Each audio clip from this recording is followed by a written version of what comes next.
was, but they were performing and they was like got up on the speakers and it was just mayhem crazy, dog. And then Redman jumped off the speaker and kicked me in the head with a Timberland. Damn, Q. Baby, you did that. What up, man? It's your boy Shad. Shad vs. Everybody podcast. Voice of Detroit. Motherfucking podcast MVP in this motherfucker, man. The champ is here! The champ is here! What up, man? It's your boy Shad. Shad vs. Everybody podcast, man. Hey, we got return guests, man. Yeah. Last time you was on here, it was episode 117. Now we on 224. Damn. It was 3 years ago, April. Right. But we got man, you a boxer, man. You box. Yeah. A rapper, DJ. Man, he became an actor since he was on the show. The owner of Burn Rubber and 218. Father, husband, a fashion guru. You know what I'm saying? I'll take that. And you might call him on the camera, you know what I'm saying, iced out at the Detroit Piston game, man. We got Roll Spit, man. What's good with you, dog? Appreciate you. How you feel, man? I'm good, man. I'm blessed. Hey, man, let me tell you something. We gonna talk about the Tubi shit, dog, but you a good actor, bro. Thank you. I appreciate that. Like, low-key, you could ask him. I tell him all the time, like, I know niggas talk shit about Tubi and stuff, dog, but you be doing your thing, dog. Thank you, man. Yeah, I put a lot into it. And I want to be better. You know what I'm saying? Like, a lot of people kind of doing this for fame. Yeah. And they jump in it just to kind of get that 15 minutes to say, like, oh, man, but they not putting in the work. And I want people to see, like, from my first movie to my most recent movie, the evolution and that I am getting better and want to be better. Because I think the first thing I saw you on, you was a cheating dirtbag. You had got shot by your wife and John, dog. No. Did you get shot? No, I wasn't cheating. Hold on. You did. I think you did some dirt because your daughter. Come to find out, she was doing some dirt. It was a while ago, but he had got shot because he was at the car and he got shot. Oh yeah, I was cheating. I forgot about that. Damn. Yeah, that was Moet. That was Moet. Yeah. I had a small role in that. Yep. That was one of them crazy. That was like the movie was about me, but I only was in like 2 scenes. Yeah. It got rid of you quick. Yeah, there's something about the girl. Like, didn't the daughter find out the mom was really on some bullshit or something? Yeah. Because I had moms on the show. And, what's her name? Tamia. Yeah. Shout out to Tamia. Yeah. I was trying to get her daughter to hoop in my hoop squad, dog. She was tough. Oh, she dope? Yeah, her daughter tough. I think she a freshman high school right now. That's what's up. Yeah, man. Yeah, she good people. For sure. But we get into that a little bit later, man. But, we start every episode with Salute Me While I'm Here. You know what I'm saying? A lot of times we wait for people to pass away before we give them their flowers. Anybody you want to go ahead and give some flowers to, man? And right now, I'll let you give it to anybody. Usually, I'll be like, you can't do this or that. But anybody, since it's your second, come around the show. I would go with. I mean, it's a bunch of people, but I would give. I'll start with like the acting community. You know what I'm saying? And I'll go with like the top dog. So you got Dennis Reed, who is a genius. You know what I'm saying? Like, sometimes misunderstood, but he's like started from nothing for sure and has built an empire. My man Kamal Smith. Definitely. Moolah Films, you got T and Thomas and Murda and Sino. They kind of put me in a great space and all of these people have taught me so much in this on the in front of the screen, and I've learned a lot from behind the screen, behind the camera or whatever. Yeah. So and that's just a few, man. Lee Master, DeJuan Ford, Don Snipes. It was super dope. Like they're like, these are people that I was a fan of. I'm still a fan of, but before I got into this, I used to be like, oh my God, that's for sure. And they've been doing this for so long, and they're so professional, and they could be like, I don't need to talk to you, but they stand in it with you, and they kind of they're teaching, and they're open to like to give that info, and it's not gatekeeping. Yeah, for sure. So now with this part, I ain't got nobody. I'm gonna salute my girls basketball team. I finally low key, man. When I had the interview with you, I left inspired, dog, because you do so much. And then you start thinking about yourself, like, damn, I ain't doing nothing. Like, that's crazy, man. But no, for real. So I started my own AAU organization, RS Elite. We starting off with 2 girls teams. So yesterday, I know you had mentioned on another show that you had that wild moment with the Jordan 2s. Yeah. And I had that moment passing out my jerseys, like RS is for my name, Rashad Sterling. And I'm like, everybody excited. I'm like, damn, like I'm not coaching for somebody else. I'm coaching for me. Like, and this is my shit. That's dope, bro. Yeah. So when I gave them their little stuff and junk, they was hype, man. So man, I'm gonna tell you. So it's things that like nuggets you get from people that that tells you on the right path. So like in the last month and a half, I got some other things I'm trying to do with my business, trying to take it to another level, the stores. And I was talking to my man's who's gonna be doing some like I'm gonna be working with like some on a consultant tip, and he asked me to do what do they call it like a manifesto or like a mission statement for my business. And I was like, man, I don't even know where I would start. I don't even whatever. And he was like, find what you feel your purpose is.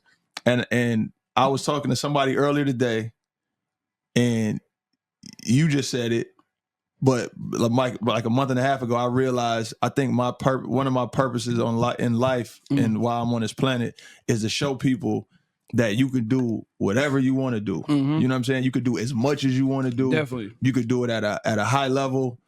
You know what I mean? Like you don't. You can't use the excuse you're too old. You can't use the excuse you're too young. You can't use it that you black. Like you got to get out and get it. And I think I'm here, and how I've kind of kind of developed my life. Yeah, it's without saying it all the time. I kind of give that off and show people for sure. That's a blessing to me. Definitely, I'm like, I was definitely hella inspired, like hearing your story and how you came up and college degree and you started this business and now you acting and you rapping and DJing like bro got 1,000 hats though. And then we be complaining about the little shit, but hey man, we only got so much time to be on this earth, 100. So you might as well do whatever you can, however you can. Yes, you know what I'm saying? And be fulfilled, man. That's what it's about.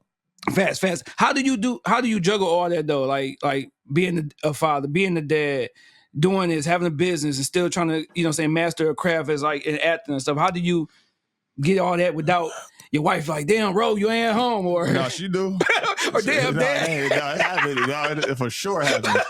I don't sleep, man. I don't sleep a lot, which is not. I'm not saying that like bragging. I don't sleep a lot. I don't sleep enough, but I do. I make the time, for everybody in my life as much as humanly possible, So that's, if maybe like last week I had to do something and my daughter had a volleyball tournament and she had like 3 games on Saturday and 2 games on Sunday. And I was able to go to 1 game on Saturday. That was at Schoolcraft. Then I had to go back out to Birmingham to do something. Then I had to go to LCA to be on the Jumbotron. Yeah, for sure. Yeah, and then had to go DJ at the end of the night. Yeah, man. But the next day I was at both of the games. You know what I mean? So I just make myself super available to the people that's closest to me. Yeah. And it definitely happened because I remember I started working midnights. My wife was like, I'm surprised that you working midnights and you still able to do everything you do. Yeah. Because I come home because she a teacher, my kids in school. It's my time to get my little sleep. I get up, I got practice, I got stuff I know I got to do with her. Because he told me that, like, this is my aunt. He was like, man, you got to make sure you spend that little time with your wife so she can't say nothing. Yeah, she can't say. No excuses. Not leaving it open for nothing. Hell yeah. We don't talk about this enough, man, because we really don't have too many married, people on the show. But, like, what made your wife the one? You know what I'm saying? When did you know, like, hey, I can't be on no bull crap. If you was on bull, I ain't saying you was, but, like. No, not me. But what made her the one, like, you know what, hey, you the one I'm going to spend the rest of my life with? I mean, she was like at a time when I didn't have anything and it was no reason for her to be there. She held me down. Yeah. You know what I'm saying? And she and I saw one of the main things, like I have a tight knit family structure. But there's times that I don't talk to my aunties and I don't talk to my cousins. And, you know what I'm saying? Kind of like just because of how I move. And her family showed me like, damn, that's that's family. No, for sure. Know what I'm saying? And I'm not taking nothing away from my family, but because everybody's different and whatever. But like she goes to her grandmother's house, 4 times a week, every Sunday. For sure, you know what I'm saying? Eat, like everybody sitting around and it's like, damn, this is dope, man. So it showed me that family meant something to her. And I saw like so many generations in her family of amazing mothers. Mhm. You know what I mean? From her mother to her grandmother to her aunties to her cousins and they all, and it's something there. You know what I'm saying? So I was just like, that's she the one. Yeah, what's your advice to that young couple? Because I'm not gonna put this person out there because they're gonna know who I'm talking about. But hit me up like, man, how do you do it? I'm like, what you mean? Like, how don't you be tempted to, step out or do this or whatever? I'm like, hey, at the end of the day, it's not worth it when you think about it. Like, and if you got something at the crib, like, I always think about the shoes on the other foot. Like, how I feel she did this shit to me.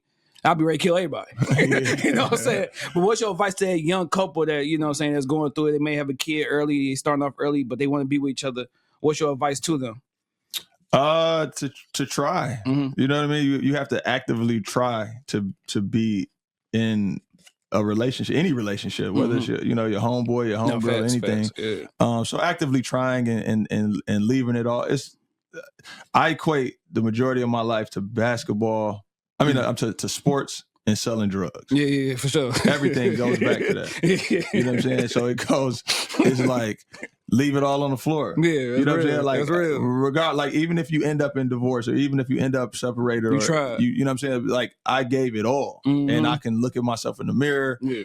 They could take everything away from me. You know what I'm saying? Like, whatever it is, for sure. I gave it my all, and when you're in a space like that, usually you come to an agreement and being on the same page and all that type of stuff. I hope you hear that, sir. I ain't gonna put you out there at all. I don't know if his girl watching it too. Like, hold on, you asked him that? That'd be messed up.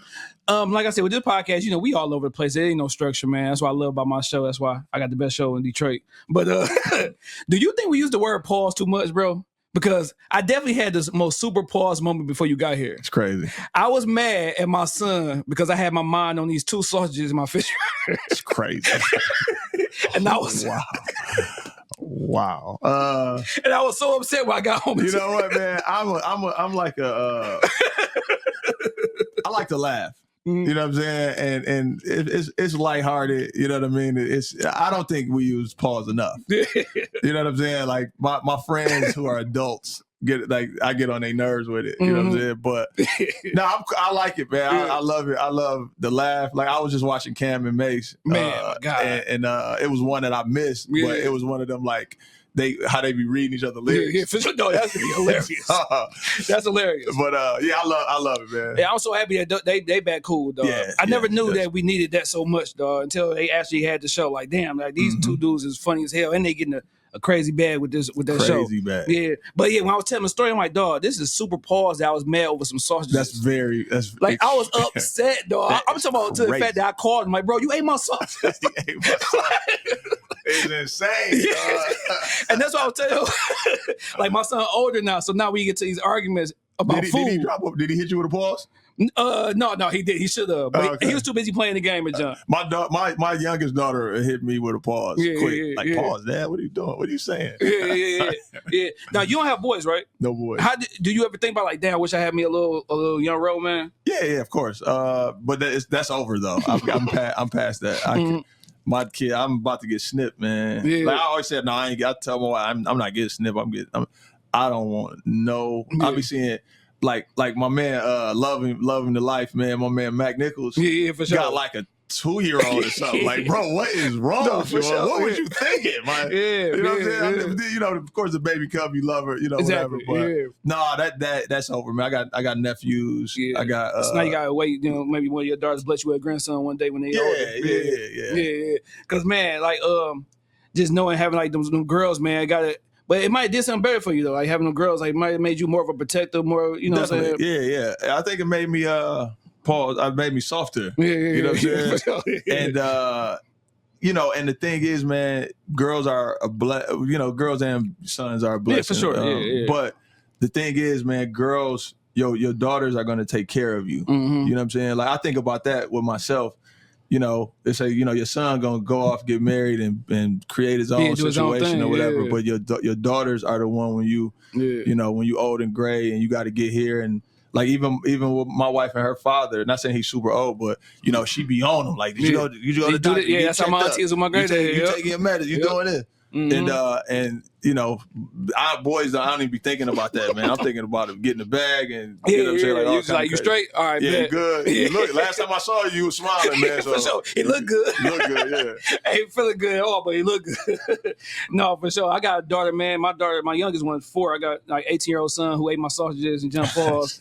got the 8-year-old son, then my little 4-year-old baby girl. And today we doing the father-daughter dance, man. Oh, yeah. So it's like, what's up with that? it's like a little shoe ball, some little shoe thing or something like that. No, I'm saying, are you ready? Oh, are you like? I think so. Mentally, yeah, ready for this? I think so, man. What kind is it though? Is it so they got the kind where like you dress up, right? And then you go and it's a bunch of fathers and you probably some guys and then the little girls out just running around and y'all over there kicking it, probably drinking and whatever, right?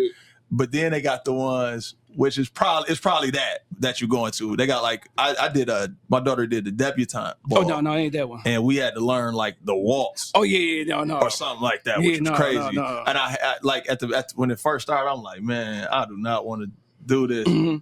But when it happened, it was super dope. Yeah, no, for sure. No, this is something at my wife's school.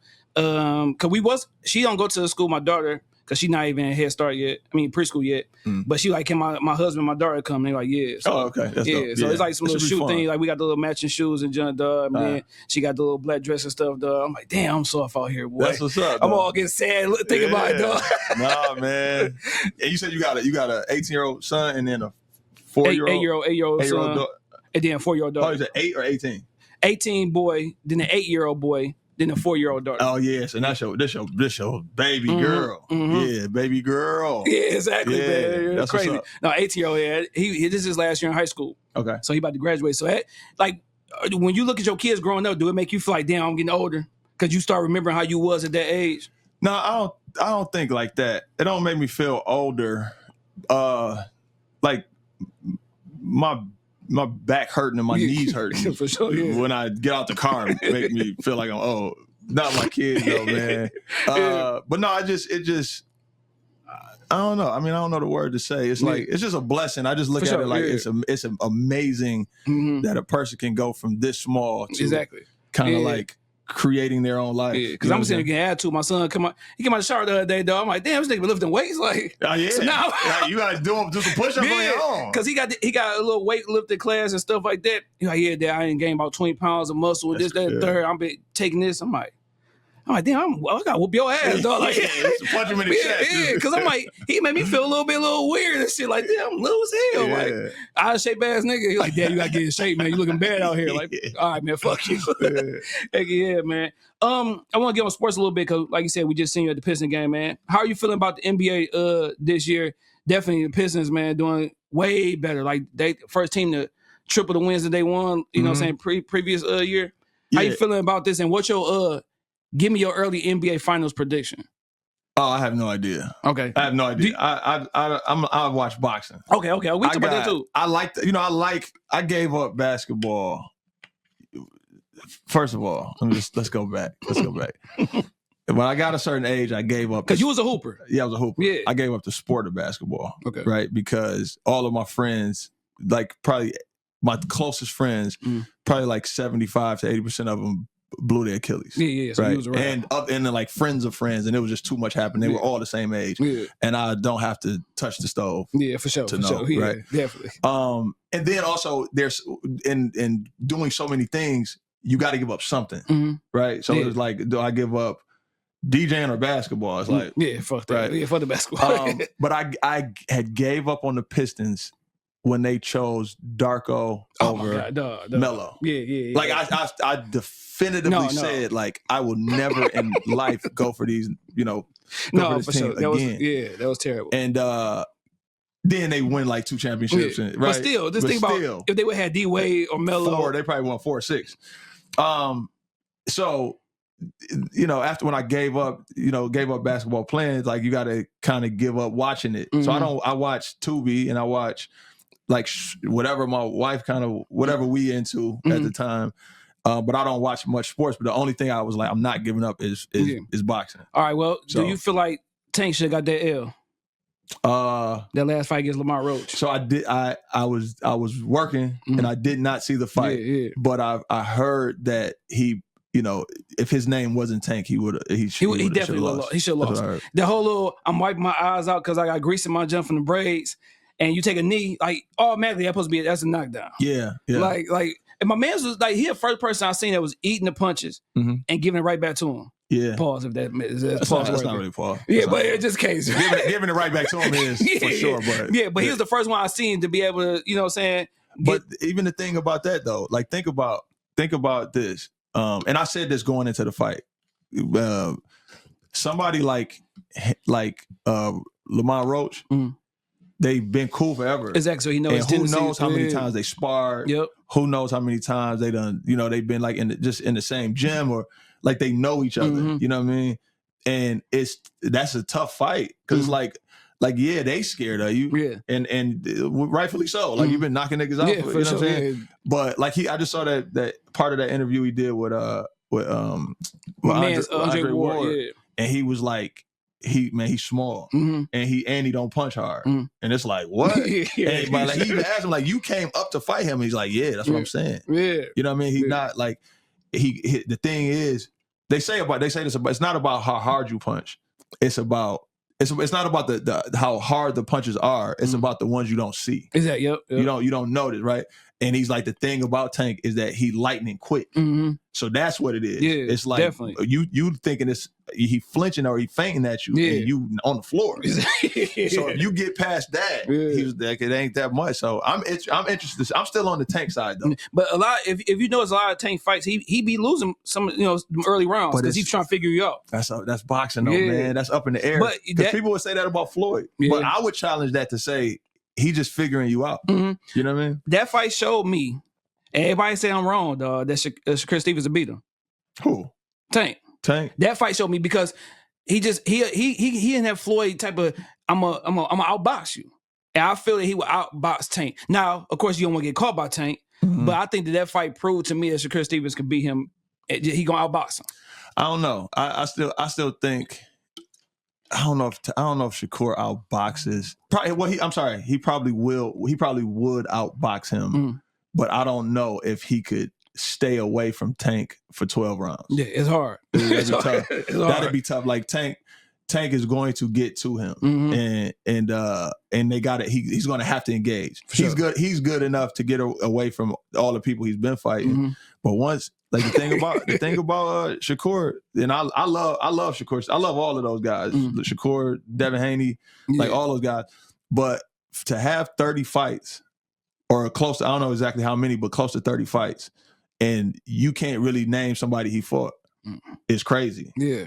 You know what I mean? So what's the real thing? Yeah, like for sure. Yeah. You could look at Devin Haney, say what you want, but he fought Lomachenko. Yeah. He fought Ryan Garcia. He fought. But in his defense, he looking for those fights, but they kind of like don't want to fight him. Who? Shakur. He want the fights. He been called Tank out for years. But Tank been calling him out for years. I don't know, dog. It's just like saying you like imagine if you've been trying to get me on your podcast. And I don't really respond. And then I go online like, man, I'm trying to get on this nigga podcast. It's like, who lying, bro? You know what I'm saying? Like, because at the end of the day, if y'all wanted to fight, y'all forget the money. Yeah, y'all just go ahead and fight. That's the thing I don't like about boxing. I think that's what Floyd brought to the table. Yeah. Because all these definitely. guys are scared to lose. And that's what I was gonna say. Did Floyd mess it up by like not losing? Now they feel like if you get that one L as a rep.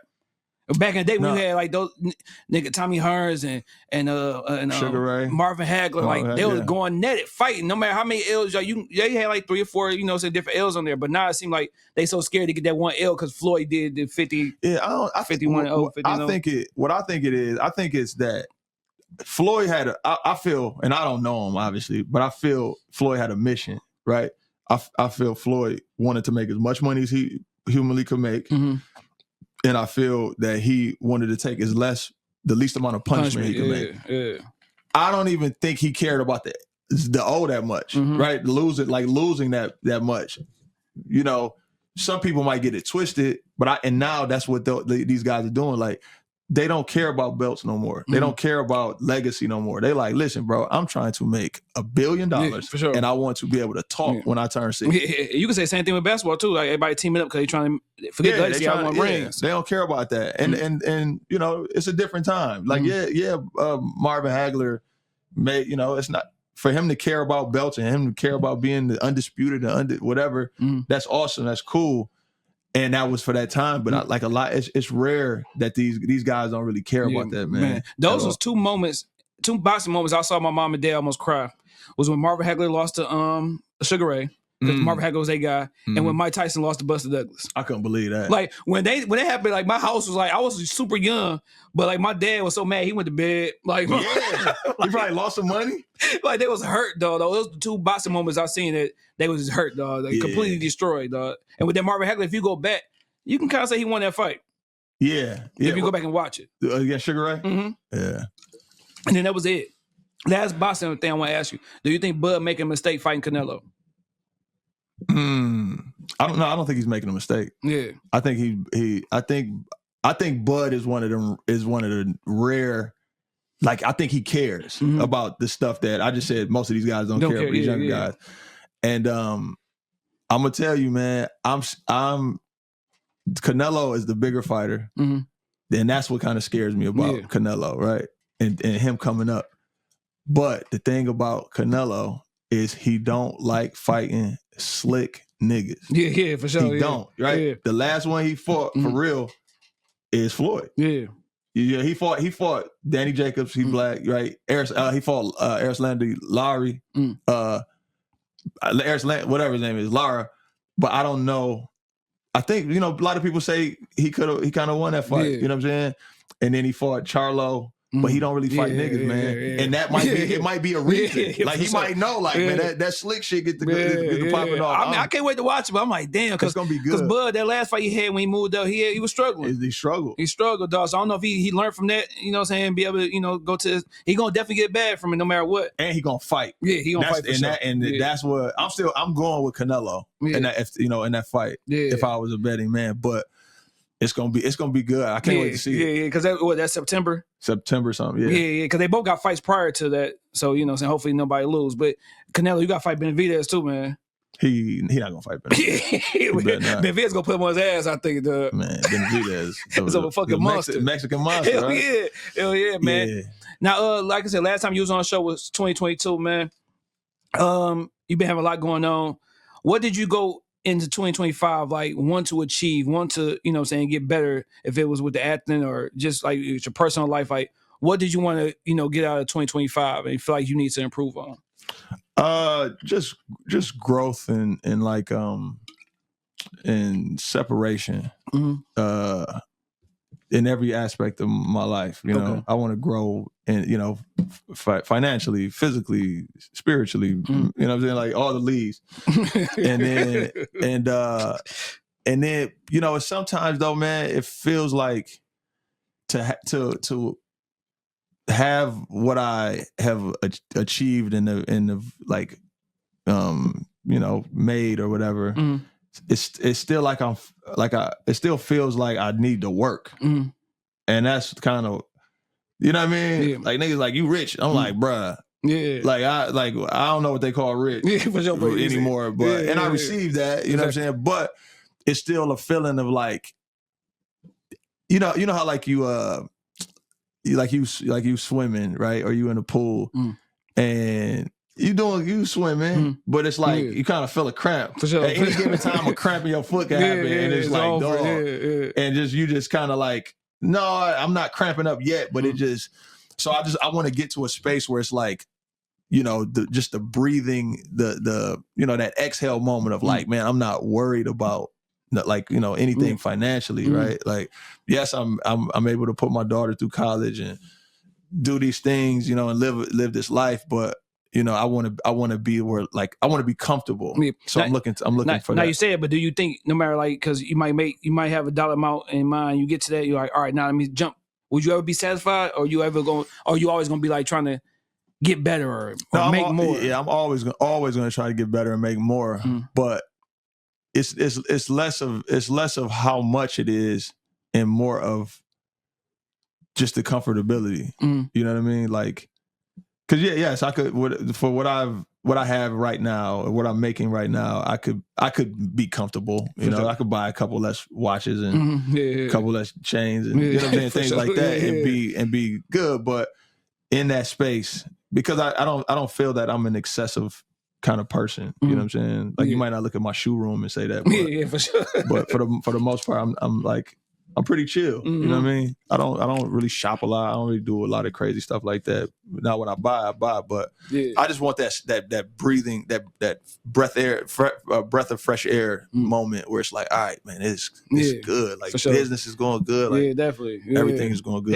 Hell yeah. Now the last time I ran into you, man, me and my producer was at Chantel Center Circle concert. Oh yeah, that was like the live concert that was on Tubi and stuff. You had Payroll, you had Stretch Money and Valid, you had Scooch, dope. I was a little hot in the back. We was good. We about a fan. It was a dope little moment. But talk about that. How did you get approached? Because I know you DJ'd the first half, and then T2 time DJ'd the second half. Talk about that, and who would you like to see they did part 2 on there? So Chantel did she reached out to me. She had helped with some of the promotion on the shoe. Okay. So and she the homie. Like she like, you know, we have some crazy just conversations. We'll go just get a drink or kind of just kick it. And she asked me to do it. I was like, of course. And then it was with Dennis Reed, and it was for Tubi and everything. And then like I'm a fan of everybody that was on it, like on it. So definitely, it was like dope. And anytime I can DJ and play what I want to play, I'm there. And that was it. Who would I want to see? Yeah, the next lineup on there. Because one person I want to see on there, he going crazy too, is Bodie James. Bodie, yeah. Bodie James been going nuts though. Like he ain't dropped 4 or 5 projects already this year, which is crazy. He might be at 6. And each project, like I told my homie at work, each one is getting better and better. Yeah, it's not like no drop offs. Like the motherfuckers all hard though. No, Bodie is that guy, man. He of course Bodie. I was one of his tour runs I went on. I was his DJ. Yeah, and one of the things about me, I don't like meeting people. I don't like meeting celebrities. Yeah. Right. Now I know Bodie from before either of us were like anything and anything, right? And I always knew that he was an amazing guy. I knew he was like just a super dope person. Yeah. But actually going on the road and riding in the car with him for 7 hours and you know what I'm saying? It was like, you see, man, he's one of the realest. Yeah, for sure. You know what I mean? Like, you know, forget all the stuff, you know, the gun talk and the drug talk and all that stuff. I'm just talking about a real manly man that has values and core, like and stands on it. Yeah, for sure. And shows respect as long as you show respect. Definitely. You know what I mean? Yeah. And Bodie, his whole team is just super dope. And right now, he on. To me, I personally think he best of the best right now from the city right now. Yeah, for sure. Yeah, because like I said, that nigga been dropping hella projects. Like, but I mean, Bodie's one of the best. I mean, Hov told him he got the best pen in the game. Yeah. Like, I mean, that's all you need. Like current day, I got him up there as one of my favorite rappers I like to listen to. Him, Larry June, Currency. Yeah, like those my guys. But I realized I always knew Bodie was dope, but I didn't realize how even much more dope he was until I had to learn his music. Like because I was his hype man too on the tour. So I'm like, you know, I want to, you know, and I was like, you know, you could hear something or you could like, but it's like you're not particularly listening. And when I'm like, dog, this nigga is different, dog. And then to see how he does it, like in the studio, you know, and it's like he just sit in the corners, roll a blunt, get to going, man. And then just be like, all right, I'm ready. Yeah. And it just be like, he get to talking about streets. You like, you only turn down one time. And, you know what I'm saying? For sure. So definitely salute to Bodie goddamn James. Yeah, man. Bodie, that nigga. Yeah. Man. So but outside that, and he just shouted me out on the last the most recent album. Yep. I mean, he probably got an album coming out next week, but the most recent one last week. It's called Bobbert Ori is the song I think he shouted me out on. Yeah, hell yeah, man. Come on, show, man. We looking for you. Yeah. I remember he used to be at Bing Store right there, man. Peachy Green Store right there on Pennsylvania and Warren, dog. Damn. Yeah. Hell yeah. But who else besides him you would like to see on that, you know what I'm saying, do a live concert? I like to see Ray. Okay. I think Ray is dope. That'd be dope. I mean, it's a lot of. I'm a big fan of Peasy. I'm trying to think of people you don't get to see a lot, man. Yeah. Like see perform a lot.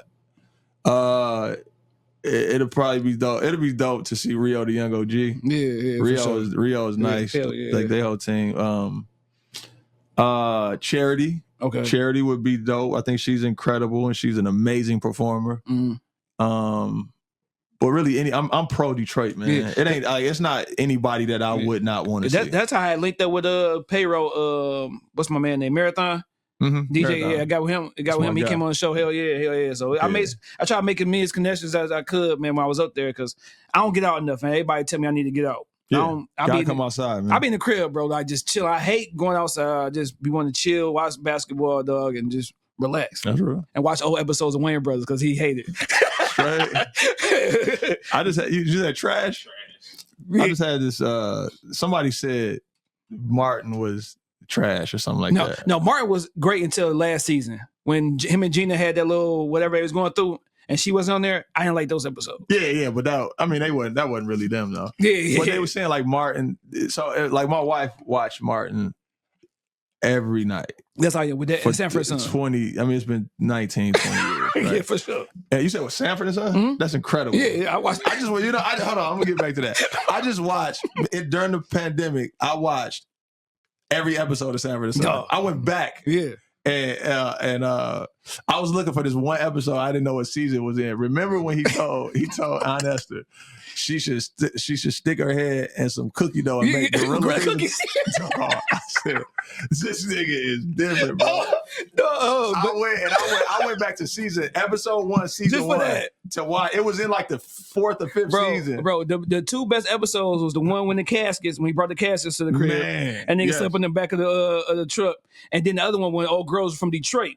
And Lamont and Rollo got their apartment. Yeah. Like, we from Detroit. Like, you got some onion stew, and he came with the Red Bull and shit. Though.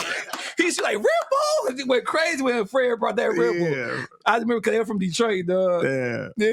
But going back to that, so I got burnt out on just watching Martin, and I would watch but she'd be sitting there laughing like it came on yesterday. Yeah. And I'm like, one day I said, I see what people say.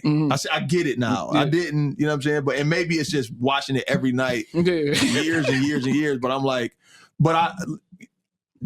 people say like the Jamie Foxx show is funnier than Martin. I disagree. But I can see why people say the Wayans Brothers show is funnier. I don't think it's funnier, but I can see why people say that. And you said you hate it.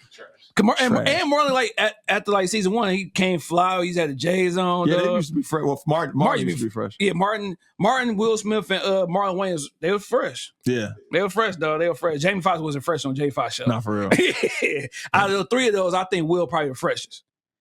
But low-key probably. Yeah, low-key Carlton came with the hard polos, though, dog. Niggas. Man, Will Smith, though, had every bad chick. Oh, yeah, for sure. Every black chick in the history of television. Yeah. He had, damn, he might be, number 1. He might be number 1. Yes, for sure. Yeah. You had Jasmine Gow on that boy. You had Nia Long on there.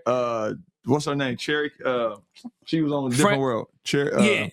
I know you're talking about. I forgot her name. Yeah, Francine. Yeah. From Jamie Foxx show. Yeah, Garcelle Bouvier. Yeah, man. He was doing his thing, dog. He had him. He for sure had. Who's old girl? Yeah, Gina. He had Gina. Yeah. She was crazy. When she was all tear her nails up and shit, dog. Yeah. Remember, he was trying to get with old girl at the country club. And she was crazy, but her dad was like, that dark skin, what's that nigga name? I forgot, but he trying to play a bad boy to get her. Because she only like bad boys. I forgot. And he was trying to play a good guy to her dad, but then be a bad guy to her and shit. I forgot about Tyra Banks, though. Tyra Banks. Oh, yeah. Damn, yeah. Yeah, Will Smith had her. Yeah. Vivica Fox? Yeah. That nigga, he was the man. He had him. He was the man. Mm-hmm. Now, stay on that concert. Stress Money and Valid, they did their songs off of their project, Bill and Isaiah. Mm-hmm. Good project. Towards the end, the crowd kind of taught them and yourself to take money, make money. Yeah. Do you feel like when you get songs like those as an artist, you kind of shy away from it because most people only know you for that song, even though you got a dope catalog, but you came out the gate with this hot ass song and everybody always want to hear that song. Do you think that's like, is a good thing and a bad thing at the same time? Because you can never outlive or beat that, you know what I'm saying, that first song. Or it's like that first movie or that first album. Like, do you think sometimes if you come out so great with something, it's kind of hard to live up to it? Yeah. I think it's a lot of pressure. I get it. I get it. And it's kind of like as the artist, you kind of like, you know, you get tired of it. You know what I'm saying? It's like everywhere I go, you want to hear this and that. Like for me, it was when me and Monica Blair did Renaissance State of Mind.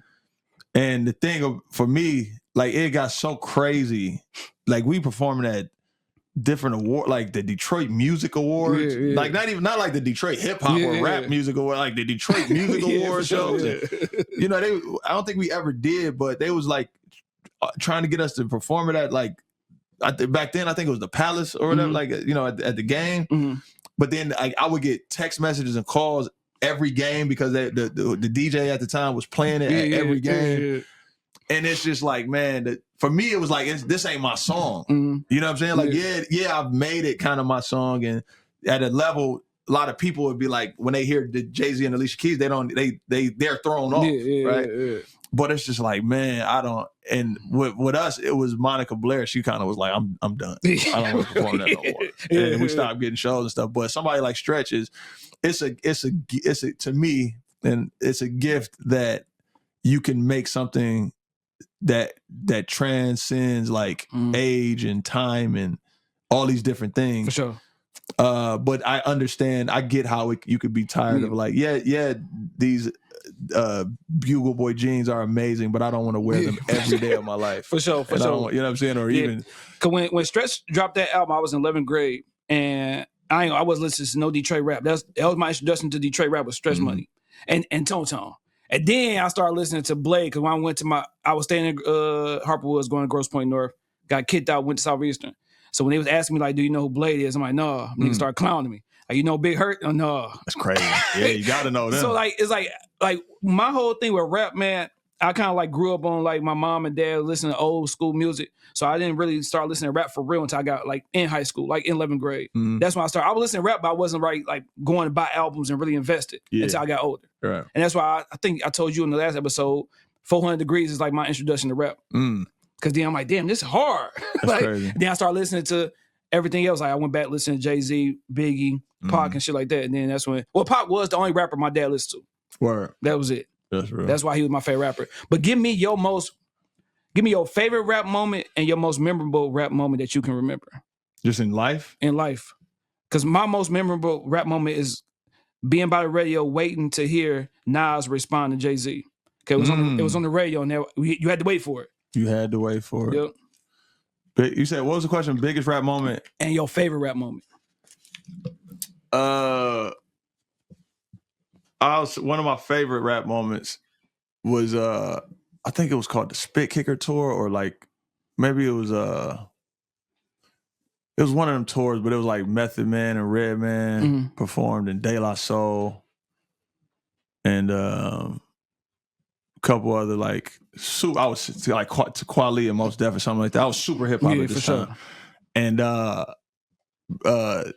Red and Meth come on stage, and I'm in the crowd and just going crazy because I know every Method Man song, I know every Redman song, and I know every Red and Meth song, right? Sure, and like Def Squad, I know everything, all Wu-Tang. Yeah. And I forgot what song it was, but they were performing, and they was like you know, got up on the speakers, and it was just mayhem, crazy, dog. And then Redman jumped off the speaker and kicked me in the head with a Timberland, with his Tim, like.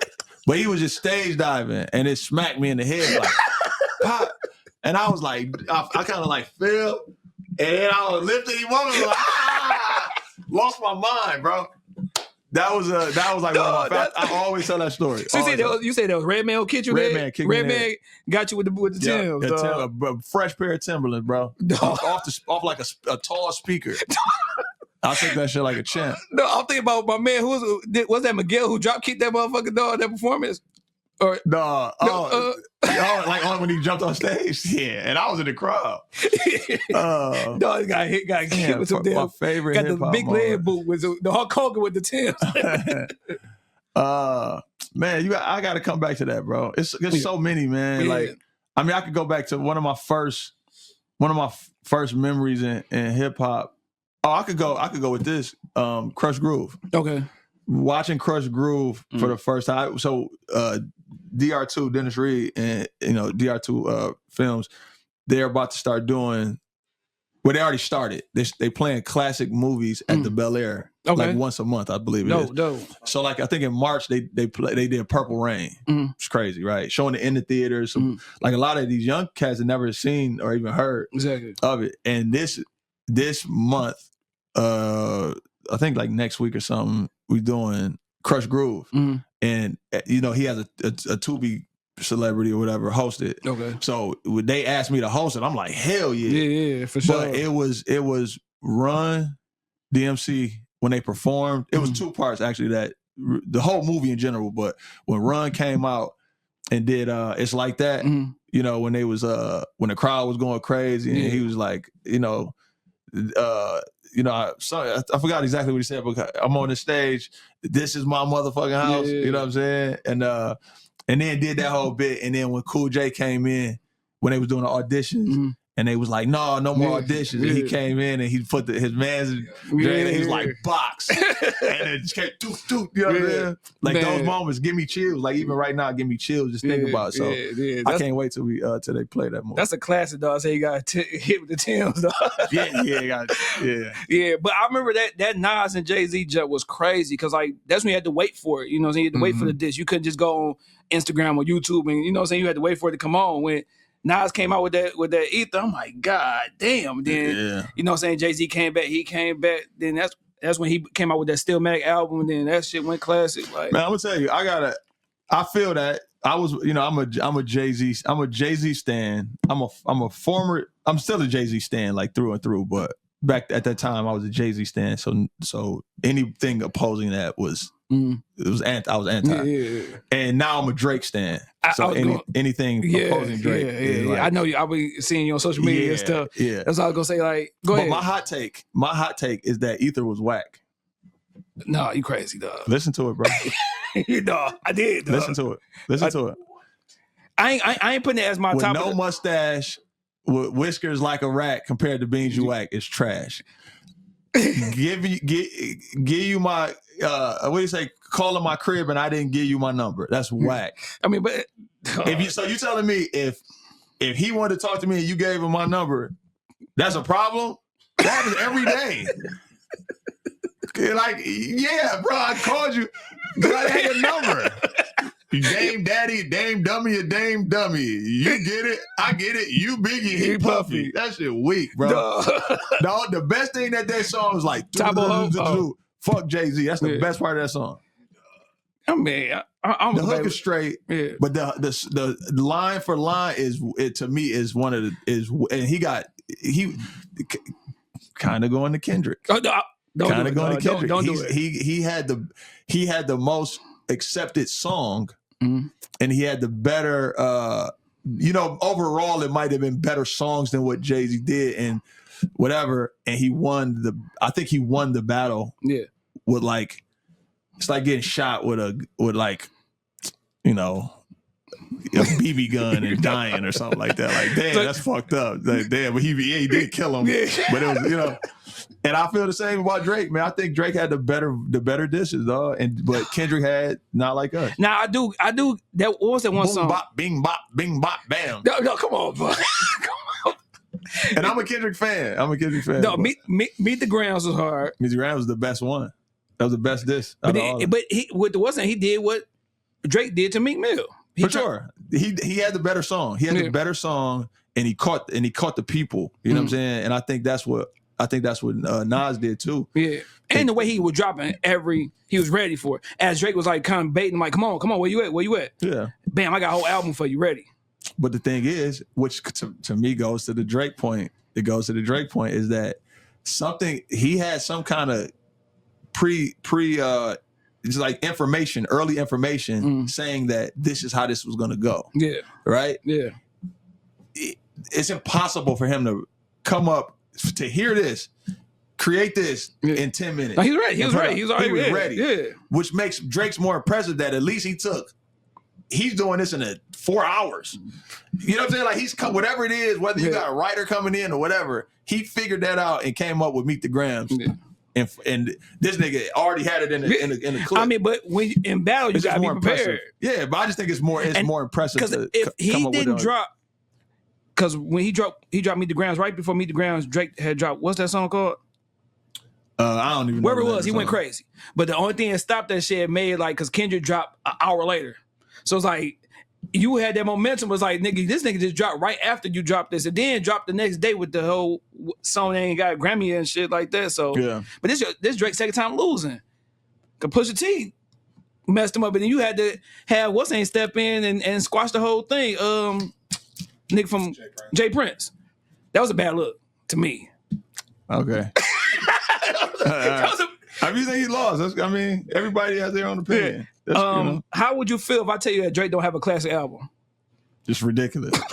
He has a classic career. What are you talking about? I just all right. The head in the clouds. That's the best album. That's the best album. Classic. That's the best album. It's classic. Everything he does is classic. Yeah. What? I don't know the names of the albums, but yeah. Like the one with he in front, like sitting there with the table and stuff. What's the first album? With Over and I know, and Fireworks and all that. Yeah, that was cool. It's classic. It was cool. But like, I mean, if you got 10 songs, it's 10 classic songs. That makes it classic. My thing is after If You Reading This Is Too Late, I stopped liking Drake after that. Okay. That was the last good album by Drake to me. After it got like declined. Like I had that what was that this last one he had with 21. That was a good album. And then I just don't. You talking about the album with 21? Yeah. That was a good album. And then he had this last one before, like with whoever he did that shit. I just. What about the house techno? No, I ain't like that. No, hate it. Crazy. I tried to listen to it. I just hate it. I'm gonna tell you a big secret, bro. And I said this when it came out. I said, and I proved it time and time again.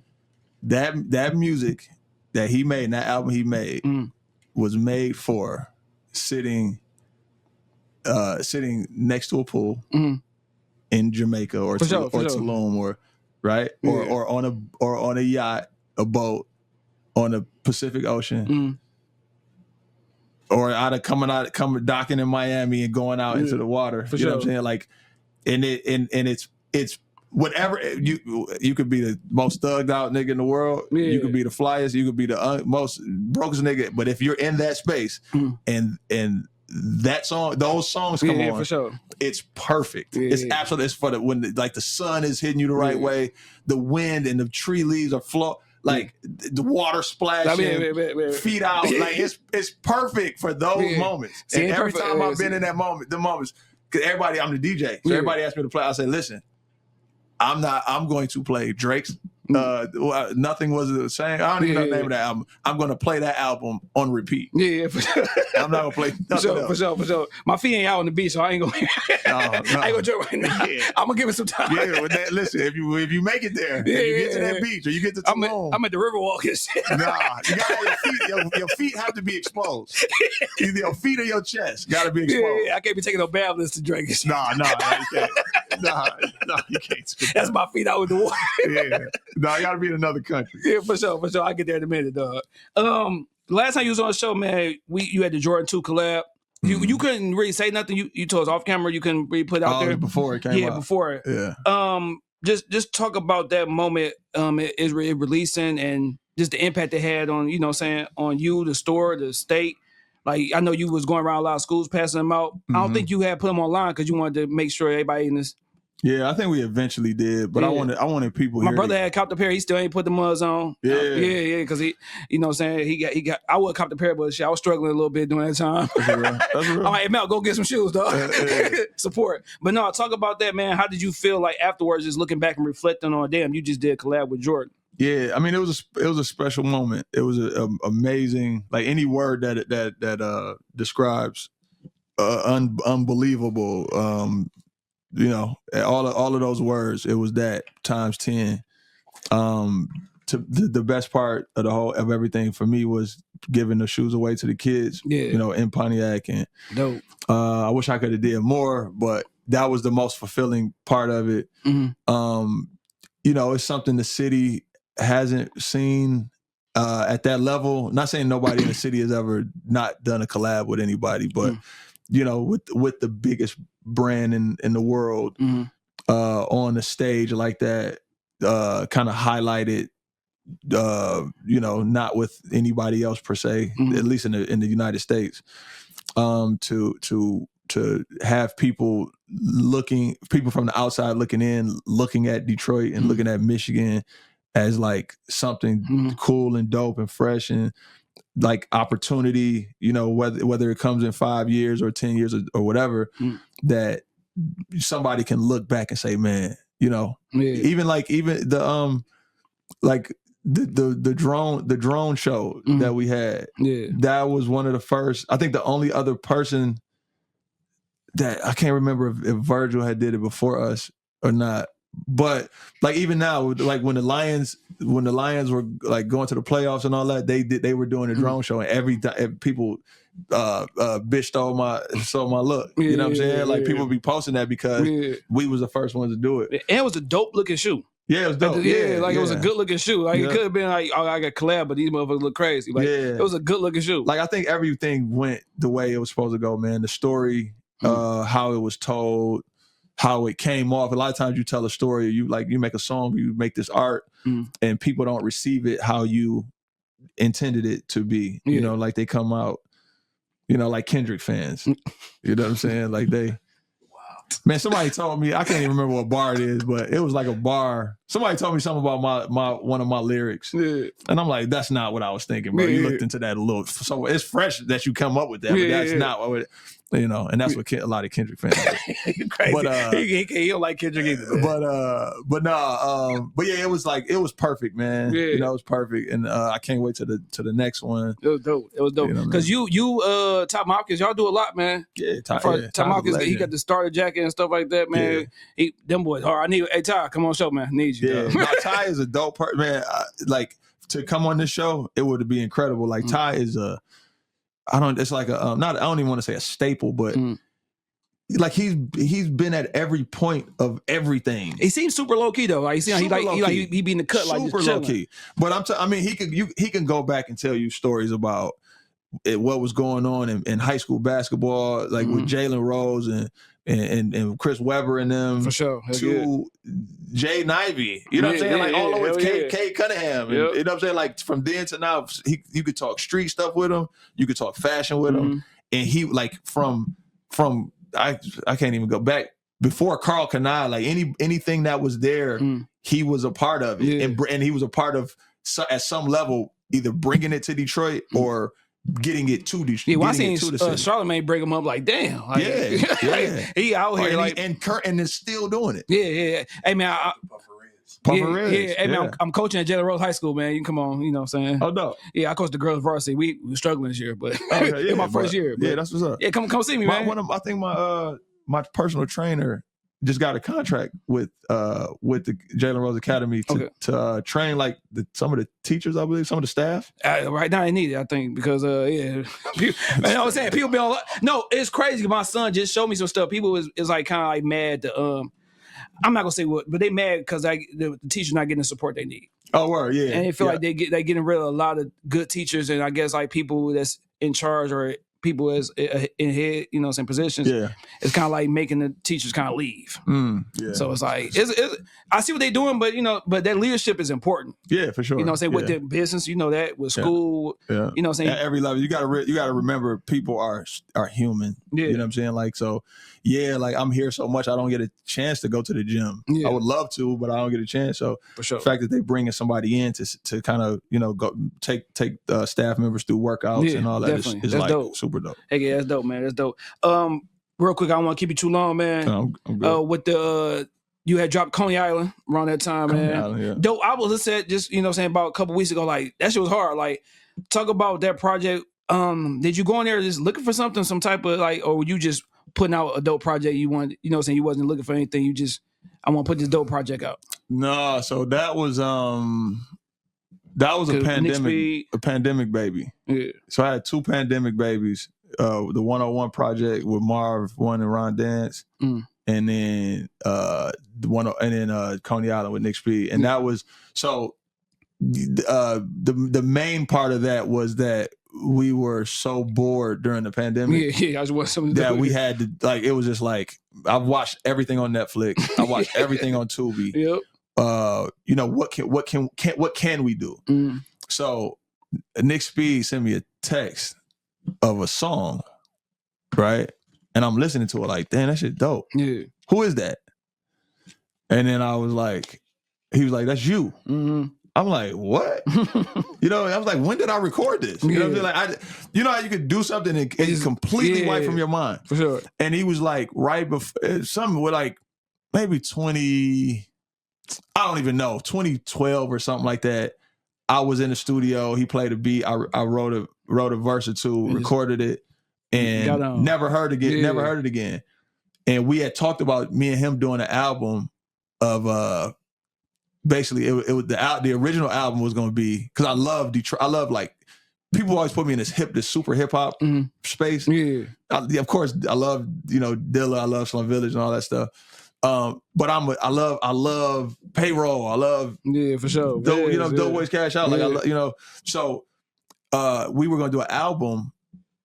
It was going to be Nick Speed, completely produced by Nick Speed and Helluva, and all my features were going to be street Detroit rappers. Yeah, you know what I'm saying? And people wasn't going to expect it. So that's what we recorded that song for. Okay. Completely forgot about that. And then I was like, damn. And he was like, you want to do it? You want to keep, you know, just, yeah, it's an old song, but let's keep working. And the only place we could really go at that time was the studio. It was only certain places. Yeah, for sure. So the studio, they opened the studio up for us, and we that song ended up being the song on there with Boldy, Still Lit. Yeah. Now, of course, Boldy wasn't on there till later, but yeah, we just got in there and we was bored in the studio, man. And he's sending me beats. If I like it, I wrote to it, and then it kind of came together as Coney Island, and we was gonna make like a movie, a short film for it. Yeah, that didn't happen, and that was before I got into Tubi for real. And then it just became a thing, man. And we started DJing. I didn't want to, because I'm still not done. I'm at that time in my mind I was done with rap. Yeah. So I'm not trying to perform. For sure. I don't want So when we were performing, we would do DJ sets together and just play our songs, and maybe I'll rap a little bit. But are you coming back with an album song or? Yeah. Yes. Yeah. You like said. Yeah. We can be looking for that music, dog. Soon. I'm almost done with it. Okay. So I got two projects. I got a project with the second Rose Gold. Yeah. I did Rose Gold one with my man KT and my man Mark out in LA. And the part 2 is finished. It was finished. Most of it is finished. KT got to retouch up some beats. But I'm just waiting for him. Okay. And but I got Boldy on there. I got Benny on there. And I got Vic Mensa on there. As well as some singers and everything. But so that could come out whenever he's ready for that. And then I got these guys from Pontiac, my man Genius and Wells. They producers, and we've done songs here and there. And they wanted to do an album with me. And then I told them before I finish, I got you. And then I was finished. And they forgot. And then I forgot, and then they hit me back like, yo, you said. And I'm like... So you got 2 albums coming out. Yeah. Is it easier to make music when you're not trying to look for a deal? Is it easier like... No. Because I thought it'd be easy, because you know you got those people that are like, oh, this the only thing, is the end all be all. I gotta get on with rap. But you do so much, it really don't matter. No, I think it's just the mind. It's just the mind state, the mindset and mind state you're in. For me, I would say, like, I'm just not in that space no more. I don't think of, like, when I'm driving. I used to drive and be like, oh, that's a bar. Yeah, just thinking of different bars, and I'm like, I'll implement it. And now I just drive. and look at the trees. Yeah, and for like, sure. Yeah. Like I had become a fan of music again. You get when you're making music, sometimes you're critical of everything you hear. Yeah, like Kendrick. Yeah, like Kendrick. Yeah, for sure. And then it got to a point where I was like, damn, man, I just like this song. I just I don't care if it's not mixed. I don't care, whatever. Yeah. And so for me, it got to a point where I just wasn't thinking about it. So if I have to think and work to make something happen, I pass on it. For sure. So sometimes I'm in a zone and it's like, oh, I hear that beat, it happens. Yeah, man. Yeah. Write it, record it, boom, and then now the other side of it is I was working on this album, did like 7 songs, quick, knocked them out, and then I got a script. When I get a movie script, that's where my mind is. Yeah, for sure. And then coming out, so when the movie's over, it's tough for me to get back into that rapping mindset. Yeah, what that's where I'm at now, trying to do 3 more songs, and it's been kind of for sure, man. Just let me know if you need me, man. What you doing? Rapping? I used to back in the day, man. I was no good, I guess. But talk about the Tubi stuff, man, and you getting deep into your acting bag. Like I said, man, I'm a big fan of your acting and stuff like that. When did that become something that was it always like when you jumped into it, like, hey, I'm gonna take this shit serious, or like I'm gonna do it, and then it became something that you wanted to take serious after a while? A little bit of both. I started way back. I had like little parts. People be like, man, hey, Ro, step in and just all you gotta do is say this one line, right? And then I was like, man, I want to do that, but my memory, because I do so much, is not always the greatest. So I had like a mental block in a. It's rare that I don't believe in myself. Yeah, but in the acting, that was one of my things. That was one of my like man, I'll never be able to remember a whole script. And then so I did a couple different things here and there. It wasn't crazy. And then when the pandemic hit, and everybody had watched everything on Netflix, and then it goes to Tubi, and I'm like, yo, like my wife was anti-Tubi. It's like, right, sure. Just like, I don't want to see that bullshit. Yeah. And then, okay, so I'm watching it. And then it's my friends, right? It's Sino, it's Murder, it's Kamal, it's Thomas. You know what I'm saying? Like these people that I know and can call. Sure. Exactly. And it's like, yo, the lighting isn't that great, but the storyline is dope. Yeah, they acting their ass off. Yep. It's just these things. And then the next one is like, okay, well, the lighting's there now. You know what I'm saying? And you start seeing that, and I'm like, damn, man. And I call Sino, like, bro, like, y'all killed that shit. Yeah. No, I'm about to watch the next one. Yeah. Right? And then I just start saying, like, I'm gonna do it. Yeah. I want to do it.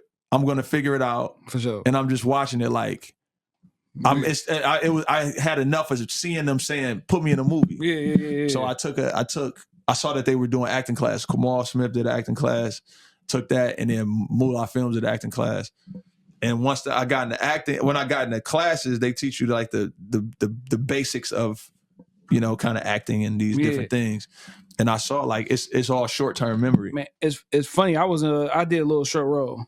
What? Nigga, a little short role. The city guy forgot. But it was the most terrible thing in the world. Did I see that? I'm trying to. Is it on Tubi? It's on Tubi, man. And they my homeboy was like, "Hey, you want to play this basketball coach real quick?" I'm like, "Yeah." So I told him because he been in a couple of them. I'm like, "I'm gonna do this Tubi movie. It's probably gonna take about 30 minutes." I was in there for like 3.5 hours for. Oh yeah. I'm like, I'm not even speaking. Yeah. But I was very terrible, man. The next role I want to do is Thug number 2. You said you want to do, or you have done? I want to. You want to do Thug number 2? Yeah, I just want to just hold the gun and point it, maybe get shot or something like that. But I'm trying. It's a talent in dying. I've done it a lot, 9-10 times. Yeah. That's my thing. Yeah, my man.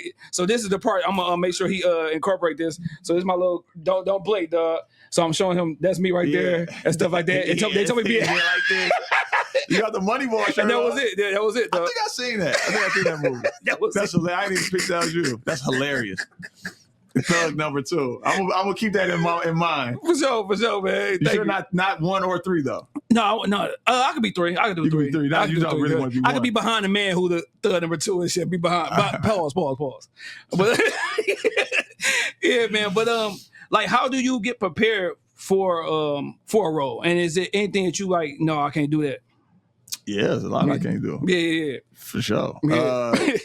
You know, and no disrespect to anybody that, you know, but I'm not doing any gay roles. I'm not doing any like child molester roles. Exactly, yeah. You know, I'm not doing it. I can't think of really nothing else. I'm not putting on a dress. Yeah. You know what I'm saying? Like, yeah, fuck that. and it, you know, and to each his own. I'm not judging anybody that does it. It's just something that I'm straight on. Yeah. To be honest, I really don't want to play a cop. But maybe a crooked cop or like a, you know, Denzel Training Day type role or something like that. But I wouldn't. Yeah, I played in Moet when I got shot. I was a cop, but I was kind of like a dirty cop. Yeah. But I kind of want to be typecast as like the street guy that got it together. For sure. You know what I'm saying? Hell yeah. But just locking in, man. Like at first, it was all just like just what I just. You know, not scared to be in front of camera and in front of people and doing goofy shit. Yeah. And then it got to the point, the roles that are starting to come out now and the movies that are about to start coming out, you'll see that I put a backstory. I created a character for it. Yeah. And I became that person. You know what I'm saying? And that's something that it took me a while to get into. And like there's times like it's not out yet, but it's gonna be a series called Vindicated. Okay. And I was the character. Like when I was on set, don't call me Ro. Don't call me Spit. Don't call me. I'm gonna react. I'm gonna respond to you how I feel that this character will respond. And I was. Oh yeah, you deep in there. I was immersed in it. You know what I'm saying? Because you got a new movie coming out next month. Policy. Policy is another one. Yeah. And like normally by the time it gets to Tubi, it's old to me. Policy is the second to the last movie I shot. Okay. Right? We did that in February. Usually you won't see it until February. And I've shot 5-6 other things. You know what I'm saying? But to see this, you're gonna see this is the best that I have at the moment. And I'm excited about it because I've seen little clips here and there. It looked like it's gonna be dope as hell. But I cried in there in that movie. Okay. Like mustered up tears and got emotional in the scene. What place did you go to with the crowds, yo, man? I didn't. You know what's crazy? So I did that some time ago, like in August. This is the first time I had to do that, and I didn't think I would be able to do it. My daughter was going through something, and I was like literally going to the hospital, coming to set. Okay. So I was like my mind was already fucked up, and then but now I just do it, bro. I get a grasp of what the scene is, and just. I wasn't thinking about nothing. I wasn't thinking about nothing. So, I did that shit. Watch you, man. I'm like, my man coming to America. That boy good. Yeah. I swear, man, me and him, we talked about it a lot. Like, cause we be talking about like the people who dope. Like my man Chris from off the Lawnmower Man. Chris, he dope, though. Yeah, but super dope. That's when we started noticing like Moolah was making money because that setting was looking real good. Like, they out in the grass, fucking in the grass. Because I'm like, perfect lighting. And that's what mess up like. Yeah, Elizabeth Fox. Yeah. But that's why I'm like, when you see these other movies and then you see like the Dennis Reeds or the Moolah films, like you be like, damn, that's how I'm supposed to look. Yeah. So that made me want to ask you. You see, my man was on the other podcast. I don't never name other podcasts on this show. Salute to all of them though. Yeah. But he was talking bad about Tubi actors. He was saying how you can't be consider yourself an actor and you working at Chrysler. And this, that, and third. It was a big uproar. Crystal Dog got pissed off and shit. Oh, I know you're talking about. Yeah. So, my thing is, man, it's plenty of people that got to work and still make money and still pursuing they, their dreams and stuff like that. So, what do you say to people who be like, oh, you're not a real actor, you're a Tubi actor or actress, or you ain't, you know what I'm saying? We can't consider this a real movie because it's not in the box office. Like, what do you say to those people? Fuck you. Yeah.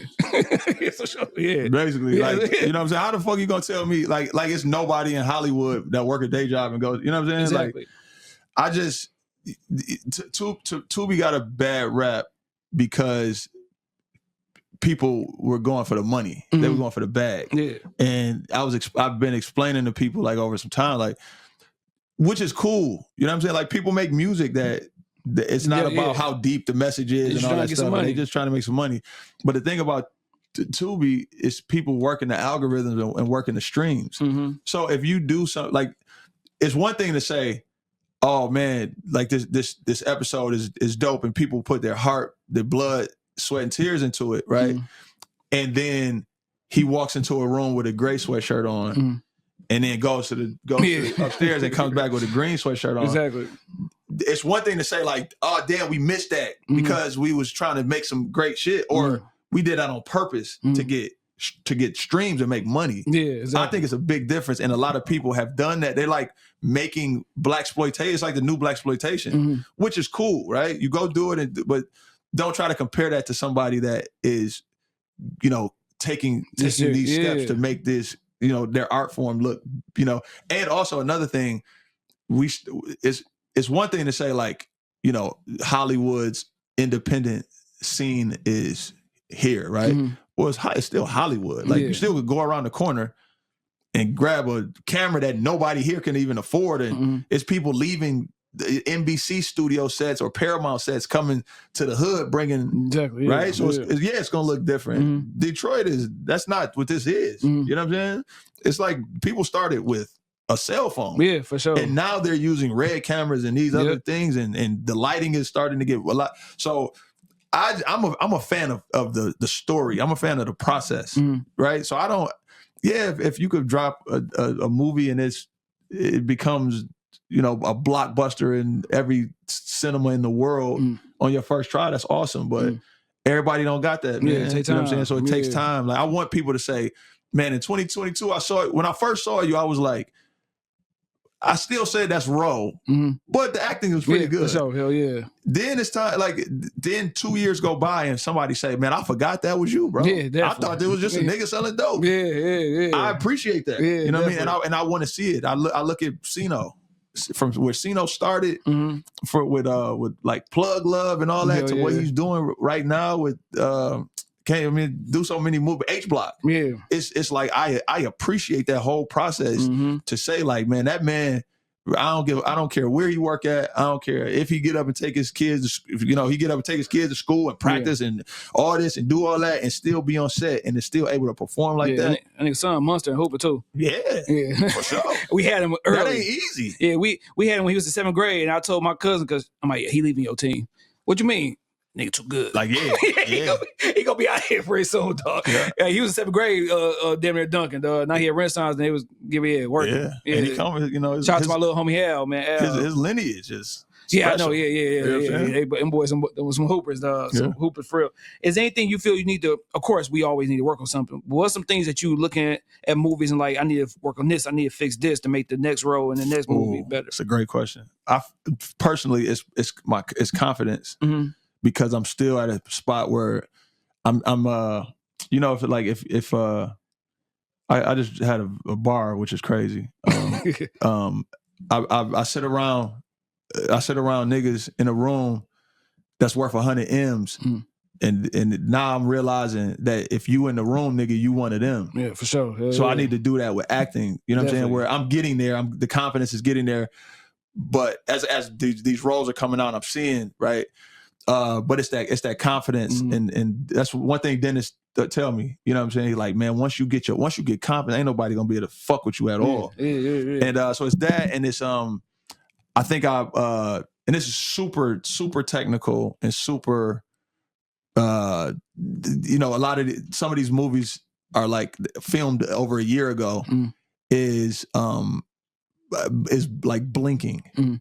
I in a lot of independent and, you know, a lot of these films you see, we blink a lot, and I'm just starting to notice that when watching this and then watching something like a Denzel Washington movie or Will Smith, you know, whatever, somebody that's at that caliber. It's like everything.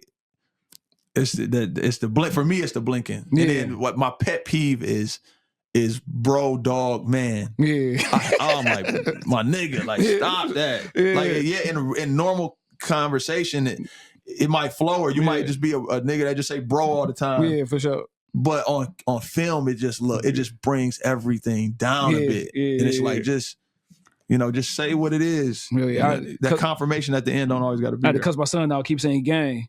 Oh man, he's young. Yeah. Well, gang. I've been trying not to say YN, but they just what they are. You know what I'm saying? But gang, bro, don't call me gang, man. For sure. Are you ever think about creating your own? You're a writer, you're a rapper, you're a creator. You think about creating your own movie? For sure, it's done. Oh, Yeah, it's done. I could be a thug mailman. Yeah. Deliver your package, nigga. Yeah. Pause. The package. Oh, Delivering shit. the package is crazy. That was wild. Crazy. I'm delivering packages. Yeah. Yeah, it's wild. A thug mailman delivering the package is insane. Yeah, that's I got but no, so I came up with so one of my other main points of acting was to get comfortable in that space, but also learn what's going on behind the scene, you know, and being on these sets for 3-4 hours, if not, you know, for me it's like 8 to 10 hours or 12 hours sometimes, if not more. And you just asking questions to the guys who, you know, setting up the lighting, like, you know, and certain things you see from on the screen, the director and the editors and these people, they like, you see that, but they see something totally different. Like they see half of the screen, and this is gonna be when I, you know, and I was trying to learn that. And then the writing aspect, I got like a couple dope ideas for some movies. Hell yeah. And I had the first one, I started to write it, but I had so much going on. It's just, I had somebody else write it. So it'll be like my story, the story that I came up with. And then my man Ron Elliott I don't know if you saw the tax movie I did, Quick Money. It was like one of the first movies I did. So the guy that wrote that wrote my. No, I didn't. Not even be part two. But he did that Vindicated series I was talking about. That's about to come out. Yeah. And then he wrote my movie. It's called Plain Jane. I want to start seeing more documentaries too, man. From the city, like I want to see a King versus Cash documentary. I think that'd be dope. That'd be crazy. Yeah, that'd be dope as hell. Like there's different things around the city. Yeah, St. Cecilia. Hell yeah, that'd be, bro. That'd be. I know Dennis is doing other things. I'm not saying he's doing that, but he's doing things that are not particularly movies and series. Like he has some things coming. Like I know I don't know if I'm dropping this like I'm not supposed to, but he's got some things coming out with Tom Hopkins. Yeah, I see. So they've been working together. Yeah. They got the little podcast coming out too and stuff. I ain't gonna say little, you know, the podcast coming and stuff like that, man. Shout out. Also, that's known. So I didn't like. Oh no, his podcast. Yeah. No, he been because on the little thing that Ty had posted, it's like, hey, when we gonna do a podcast? Oh, when it's coming out. Yes, now, that's right. He haven't announced when, but yeah. So they working on some stuff that's not particularly like just film. What's crazy? As soon as he did that, I started thinking about I gotta get my shit even better now. It's like because it's competition. Like you just it be competition within my like friendly own competition. Head. Like they don't know who the fuck I am, but I look at everything as competition anyway. Like, I'm like that with the coaching when I was hooping, anything I do. But it's a space for it, man. It's like I know these Tubi is looking for things that are not like are not film and not, you know, people are starting to get these like their own station on Tubi. Hey man, hey, holla at us, man. We down here working and stuff. If you could take somebody's spot in your favorite movie, who would it be and what would you add or take away from their character?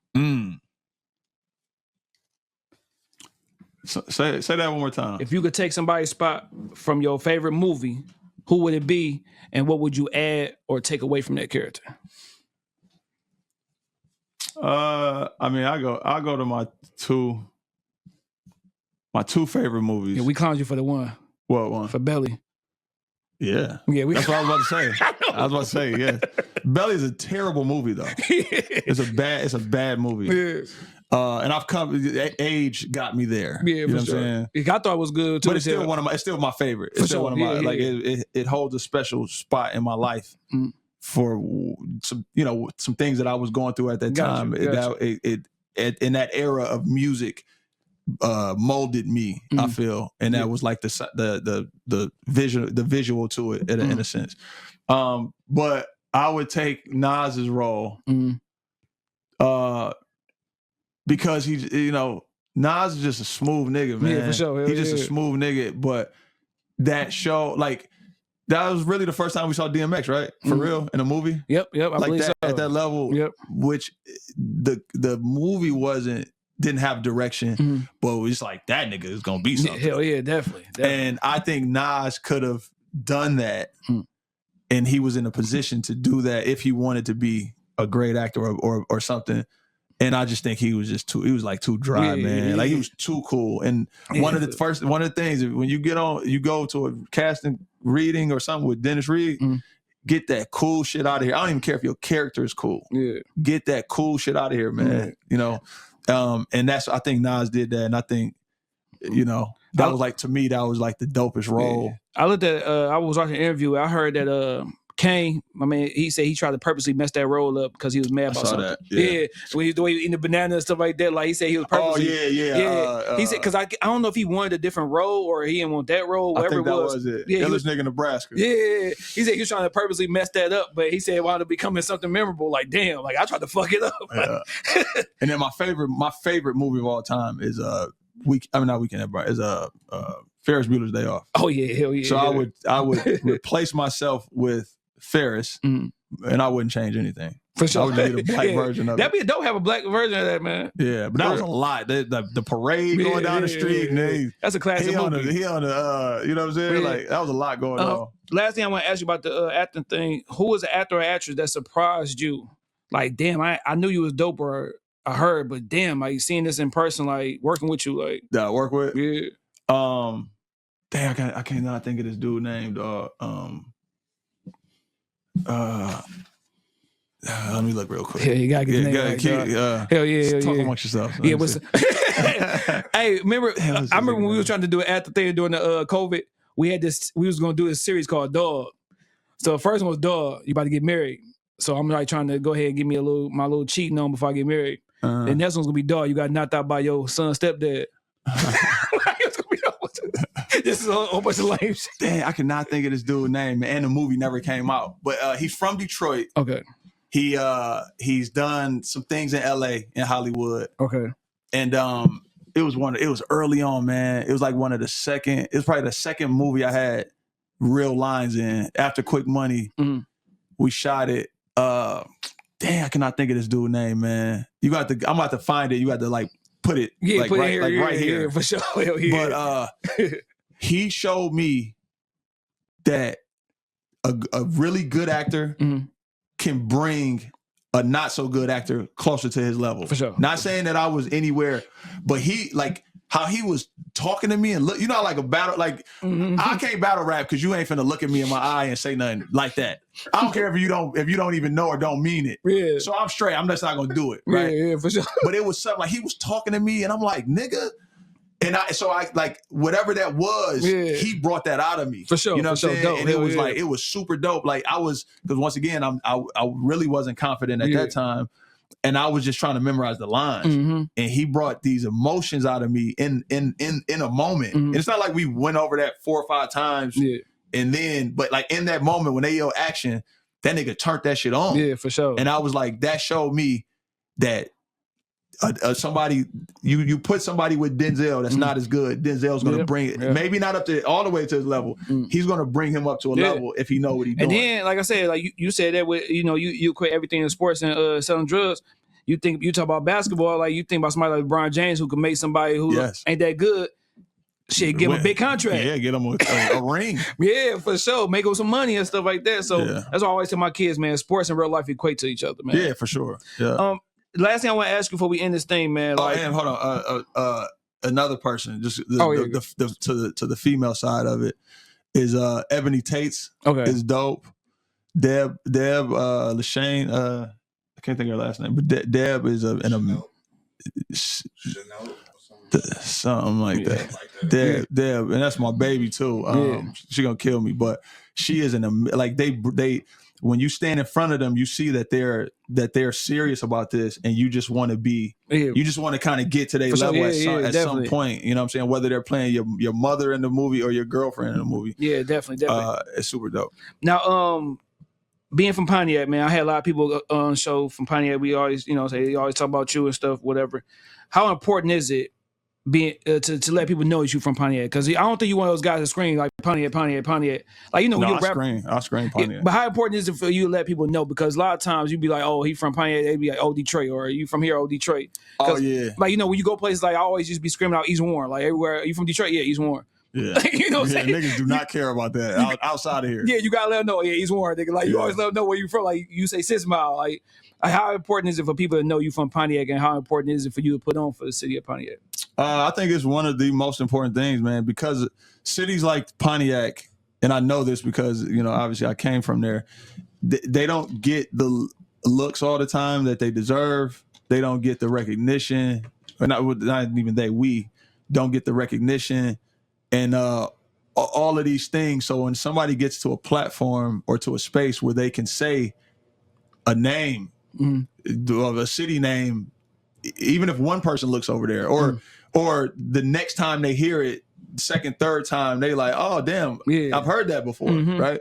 One of the reasons why I did what I did with the sneakers, giving away to the kids in Pontiac, that was one of the reasons for that, right? It was yes, I could have went to Cass Tech, right, or Mumford or something and not, of course they need things, right? They need resources and they need money or whatever, but the year before I had went and talked to this, I think it was an 8th grade class or 7th grade class, and I was looking like, man, these like the ceiling, the things are like that was broke when I was coming to here. Still you know what I'm saying? Like just going to the school visiting, and it's still like that. They haven't fixed anything, right?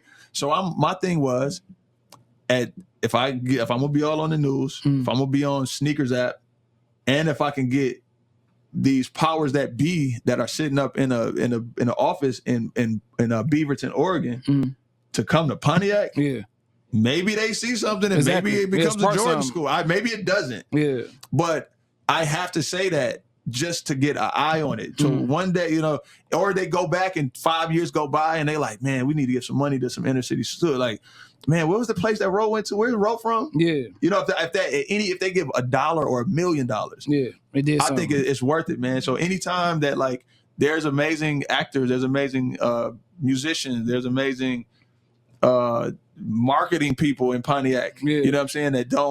A lot of times they don't have the resources to kind of break through these things to say, hey, look at me. Yeah. So if somebody can say, well, damn, that produced Ro Spit? Yeah. It got to be another version of him somewhere coming up. You know what I'm saying? At some level, somebody got to be looking at him saying like, "Oh, I kind of want to do that too." I had a young lady. Was she a young rapper? Larry Bell, Lauren Nicole. Oh yeah. Lauren Nicole said she was supposed to do something, but something had happened or something. But supposed to do something with me? Yeah. She dope. She young. And she had that like, damn, like you got your head on right at 21. I wasn't thinking about none of that shit. None of that. Yeah, she dope. She dope. But she come from good parents. Yeah. Her mom was super cool because mom came here with us and stuff like that. Yeah, she was cool. Yeah, she gonna be something special. And it's still, if she was probably at the time where I wasn't really rapping. Yeah. I met them at the studio because somebody got me to do a verse for somebody. And I think she was on a song, or they did another song or something. Yeah. And the thing is, man, to this day, I've said it publicly. I've said it to other people. I would never charge anybody from Pontiac $1 for anything. For sure. Like for when it comes to music, like a verse. And I've, over the years, people have hit me up. A lot of people are like, man, I wrote unaccessible. I'm like, that's impossible, bro. I'm on every social media.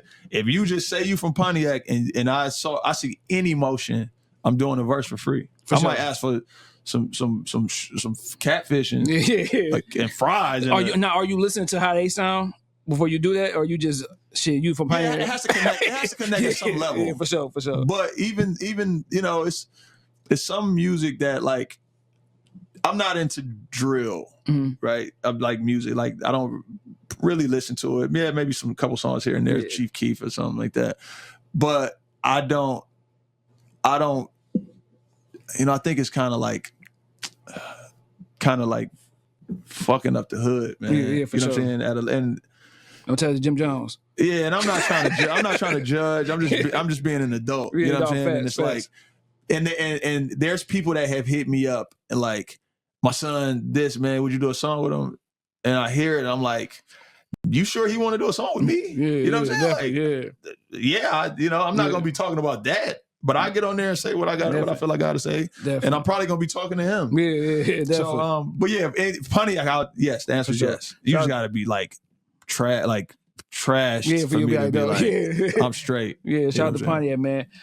Oh, this is what I want to ask you real quick. When was the last time somebody told you was wrong and they was right? Or last time somebody checked you? I ain't gonna say checked you, but kind of like had to, you know, like, hey, you need to step it down a little bit. Oh man, probably every day. I asked a question somebody else, they were like, oh, I ain't never wrong, but no, I'm not that guy. No, I know I'm wrong. I still might do it. yeah, You know what I'm saying? But I know I you can tell me I'm wrong. I'm pretty sure my wife, you know what I mean? Like my man Jake John at the manager, he runs Bar and Rubber. And I gotta respect you. I have to respect okay, for that, you, you know, for them to be able to do that. For you to be able to do it, right? But all the time he be like, "Spit, you on some bullshit." Yeah, and I'm like, "You right, you right." You know? Yeah, you need those people, though. Yeah, I can't think of nothing like in particular, but somebody, because I'm not, man. I'm not right. I'm not. I don't even think I'm the best. Yeah. I don't think I'm 100%. I don't think I can do no wrong. For sure. So the 9 times out of 10, I'm probably, you know, that's why I have people around me that are better than me. That I feel you might not be better than me overall, but at this right here, you're better than me, and I feel that we should do this. And it checked me for sure. Hell yeah. I want I'll ask him this question before you came on, and there's no disrespect to your parents at all. This is hypothetical. What would be a worse situation? You finding out your dad slept with your wife before y'all was together, or you find out your friend slept with your mom? I asked him that question just because I got this thing I do. I do this thing called what's worse. I'm like, I knew what's worse. And you just go to the worst possible thing you think of in life. I would say my homeboy sleeping with my mom. Yeah, definitely. He to me, that's he said the worst would be his pop sleeping with his wife and he find out. But I'm like, your mom's is something different. Yeah, and you my homie, dog. Like, might have to die. Yeah, my pops, because you know, at the end of the day, a man is gonna be a man, right? So and this is before y'all met, but they just didn't tell you because they didn't want to. Right, he said you. A man is gonna be a man. I would have wanted him to tell me. I would have probably be mad at that. Like, man, you could have told me, and I would have made my decision. Probably would have been no. I probably wouldn't have. But like if your girl is cute, I don't care if the nigga's 60. Yeah, she gonna, you know, it's gonna happen. It's gonna happen. Definitely. And it's like you didn't know me, and you know, so I could kind of. Because wasn't he just said that on Shannon Sharp interview? Damon Wayans was talking to his nephew, old girl. Yeah, I saw that. Yeah. The last thing I want to end this off with, man, is what was the first shoe you remember buying with your own money? Moms didn't buy you nothing. It was you had this job, and this is the first shoe you bought with your own money. Mine was the Converse Weapons. Converse Weapon? The white, I think it was white and blue. Not when it came out. It was later on. No, back with my Magic and Bird. No, this is like because it's like 03, 02. I was working at Parkway Market. Got me $108 check. That's wild. And bought me some Converse Weapons, though, with white tee. The oldest shoe I can remember buying, and it was back then, was some money that it was probably like cutting the grass kind of deal, and doing you know, shit around the crib. Was a pair of blue Nike Cortez. Okay, hell yeah. That was the first shoe that I remember. Like this, I bought this and it's mine. And I wore them bitches, dog. I wore them bitches out. And I like they had, this was when, like, you know, they got leather ones now and all different materials. These were the ones that were like that. It was like the suede, the nubuck part, and then it was just like not mesh, some kind of material. Yeah. But I was hooping in them. Oh, shit. You said what? This shit like coat material. Like coat. I don't know what that is, but I would hooping them outside. And they would get holes in them, right? On like where the pinky toe at. And then I would go home every night and sew them with blue needle and thread, and patch the hole back up and fringe with a lighter, fringe the parts that was coming out, the little fringes or whatever, and wore them bitches till they could not be like, we have to get you another pair of shoes. That's funny, man. That's classic too, man. Yeah, them weapons, them boys was heavy as hell. I remember the first CD I bought First album I bought was a New Edition album. Yeah. I think it was like Mr. Telephone Man. It might have been like a 12-inch or whatever. And then the first CD I bought was two. I bought MC Light first album. I think it was Light as a Rock was her first album. Yeah. And then Run DMC. I can't remember the album. The one where it was white with the letters going. It was like you see the top of they hats and they eyes or something like that. I forgot the name. Rock, King of Rock, maybe. Yo, shit. It was before Tough and Leather. Yeah, Yo, shit, like one of those. But I I went to the CD. I went to the store and bought them. Like I have to go up here. Damn, your shit way cooler than mine. What's yours, like Chingy or something? Like young old niggas. Worse. You're like a young old nigga. It's worse than that, dog. It's worse. It was a single. Remember you could buy singles? Yeah. Sporty Thieves, Dope Pigeons. No, that was what? That was classic. Yeah, but that's the first thing I bought, dog. That's crazy that was the first thing. I had bills and was like what year was that? 90 what? 8? Yep, because we were staying over there by Eastland. No, it was like 2000. 2000. Yeah, I know. I was in college. Yep. Sure. Yeah, it was 2000. Yeah. Sporty Thieves came out. I don't want no pigeon. That was classic, dog. Yeah, I'm like. And at that time, I was an East Coast nigga. Like, I that's all I wanted to hear. Anything. Any Sporty freestyle. Thieves. And after that, I think it was Lil Wayne Lights Out. Okay, yeah. Yeah. But I remember, like, my mom, like, I used to get good report cards, like, for CDs. Like, I get Hammer or, you know what I'm saying, pause. I get Crisscross and shit like that. You know what I'm saying? Like, thank God didn't say hammered. Yeah. No, that was my shit. MC Hammer, Michael Jackson, like, you know what I'm saying, Crisscross. Niggas be hating on Hammer, man. I still be playing, to me, Let's Get It Started. Yeah. It's one of the greatest diss songs ever made. Yeah. Like, niggas don't know he dissed the whole East Coast, bro. Yeah. You know what I'm saying? You go back and listen to it. And Bad Creation, The Boys. ABC, yeah. Yeah, The Boys my nigga, dog. I remember I used to watch that The Boys movie all the time, dog. Yeah. Another Bad Creation had Roro. Yeah. That's what everybody called me. Yeah. But I was Roro before Roro coming in third. For sure. I was Roro coming in first. Hell yeah, man. Man, hey, do you think Ja Morant didn't mess the shoe sales up? Yes, and I'm witnessing it. Because now, my girls are. I remember the first year they buying Ja's. Now they buying Sabrina's. Old girl. Yeah, that's the highest sought after, the most sought after shoe is what's her name? Sabrina's. I forgot how you say her last name. Yeah. And I'm seeing those, and I'm seeing Edwards. Yeah, a lot of people buying those. The selling of Edwards is slowing down, and I believe it's because his outside of off the court. Yeah, but Ja Morant is messing his shit up. Yeah. Like bad. In the AAU, if you go to AAU games, the only thing you will see was Ja Morant and Kyrie's. Yeah. Those are the two main shoes. But they off, Kyrie, doing his own thing now, as far as, not being with Nike and Ja just fucking his shit up by trying to shoot everybody in the gym. Yeah, I'm like, man, come on, dog. Yeah, you said his new thing? The grenade. You know what he said? He's talking about it quieting the noise down or something, or he ain't hearing the noise, like. Take the words he say, throw it to everybody, and shut up, nigga. Bro.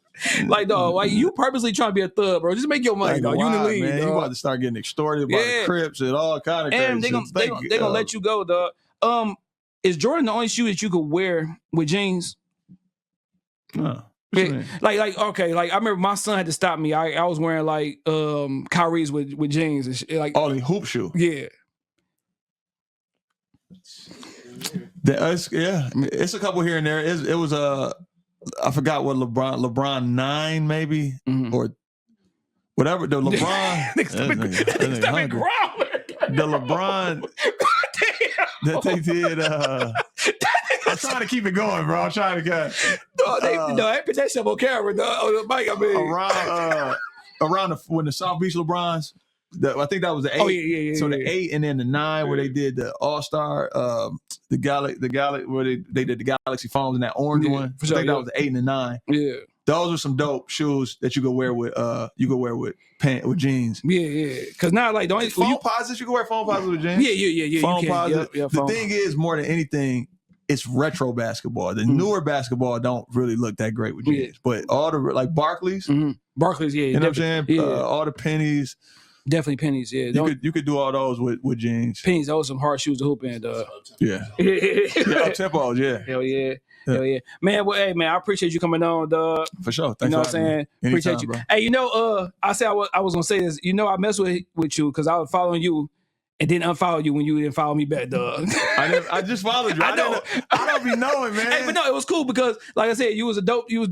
So I'm gonna keep the follow. You Thank know what I'm saying? bro. That's blaming on my No, it's all brain, good. on my heart, I would sound all soft and say, "Hey, man, can you follow me back?" Dog? Yeah, That would sound soft, though. No, but like when I saw it today, I noticed. I was like, oh damn. Yeah. So you got to follow now. It's in there. It's all good. It's all good. It's But no, I appreciate you coming on, man. Like I said, man, hey, best of luck with everything you got going on with the movies, with the new projects you about to drop with the music and Thank you. the shoe stores and all that stuff, man. Appreciate it. And one day I'll be on that beach, listening to some Drake, man. Yes, please. Hey, I suggest it. You got to get there. For sure. I'm gonna get there real quick, man. For sure. You already know what it is, man. We got Roast Spit, episode 224, Shad vs. Everybody podcast, best podcast in the city, best producer back there with his stomach growling like a motherfucker. We out this motherfucker, dog. Peace.